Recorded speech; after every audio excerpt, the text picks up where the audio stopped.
Hey everyone, and welcome back to the channel. Today, we're tackling a topic that often goes overlooked, but is incredibly vital.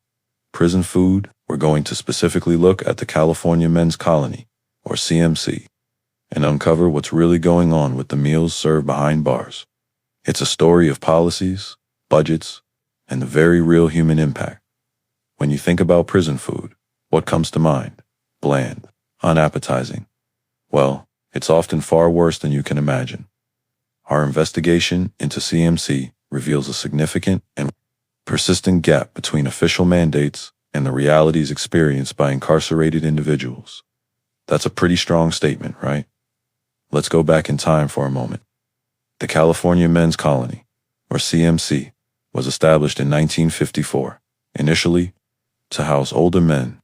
The West facility opened in 1954, followed by the East facility in 1961. This initial focus on a specific demographic could imply a more individualized, health-responsive approach to food provision in the early years of CMC. This early focus might have meant more tailored dietary considerations for specific health needs. But here's where things drastically changed.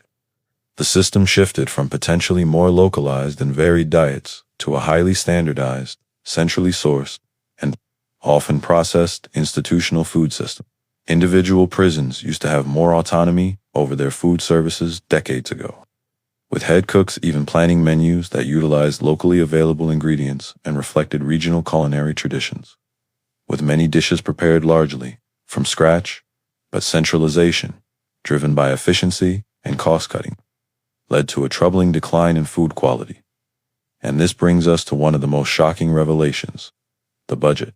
The food budget for California inmates is a mere $4.30 per person, per day, for all 3 meals. Let that sink in. Compare that to $11.80 per day allocated for residents in California's veterans residential facilities. This huge disparity in funding highlights a major disparity in state funding, priorities, and directly impacts what ends up on an inmate's plate. Despite official CDCR policies mandating meals that meet nutritional needs and even introducing healthier options like a new plant-based protein, pea protein, crumbles, in April 2023. The reality is grim. Inmates consistently describe the food as straight garbage, often reporting it to be spoiled, rotten, or expired, sometimes with very much visible mold.